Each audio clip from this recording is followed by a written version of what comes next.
Wife and husbands గొడవ పడినప్పుడు అలిగి అన్నం మానేసేవాళ్ళు ఎంతమంది ఉన్నారు కమెంట్ చేయండి.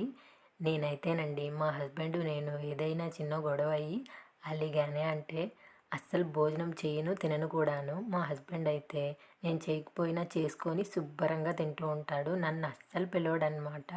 అలాంటప్పుడు నాకు అనిపిస్తుంది, చూడు రాక్షసుడు అస్సలు పిలవకుండా కుంభకర్ణులాగా ఎలా తింటున్నాడో అని. ఇలా అలగడం వల్ల వచ్చేది ఆవేశం, ఆయాసం, ఒంట్లో నీరసం, అలాగే ముఖం పీక్కుపోవడం, ఆకలి, అంతే కదండి. లేకపోతే మనము సూర్యవంశం మూవీలో మీనా వాళ్ళ అమ్మలాగా దాచిపెట్టుకొని తినాల్సి వస్తుంది కదా. నేనైతే ఇప్పుడు అసలు ఇలా చేయట్లేదండి. మా హస్బెండ్ వండిన వంటనే ఆయన కంటే ముందు నేనే గిన్నెలో పెట్టుకొని తింటాను. అలా తింటూ ఉన్నప్పుడు మా హస్బెండ్ ఒక్కసారిగా అయితే నవ్వేస్తారండి. ఇంకా అలక ఉష్కాకి కొంతమంది హస్బెండ్స్ వైఫ్ అన్నం తినకపోతే బుజ్జి కన్నా అంటూ ఎంతలా అడుక్కుంటారో కదండి. మా హస్బెండ్కి ఒక్కసారన్నా అలా అడుక్కో అంటే నాకు యాక్టింగ్ రాదు.